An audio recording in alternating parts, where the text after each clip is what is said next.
तर ओबीसींचं नुकसान होणार नाही हे स्पष्ट करा। सरकारच्या मसुद्यावर ओबीसी महासंघाने हे वक्तव्य केले आणि या मसुद्यावर आमचीही सरकारने संमती घ्यावी। बबनराव तायवाडे यांनी हे वक्तव्य केलेले आहे।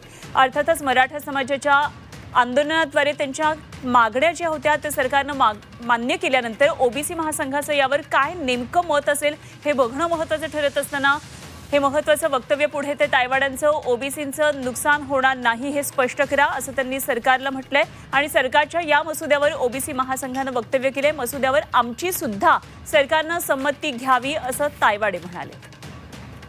सरकारने जो कुठला ड्राफ्ट शासन निर्णय काढण्याकरता तयार केलेला असेल, जो ड्राफ्ट ते आंदोलनकर्त्यांना दाखवणार आहेत, तोच ड्राफ्ट आम्हाला सुद्धा पाठवून आमची सुद्धा संमती सरकारने घ्यावी अशी आमची अपेक्षा आहे, जेणेकरून आम्हाला सुद्धा कळायला पाहिजे की त्याच्यामध्ये ज्या काही तरतुदी समावेश करण्यात येत आहेत त्यामुळे आमच्या ओबीसी समाजाचं कुठेही नुकसान होणार नाही।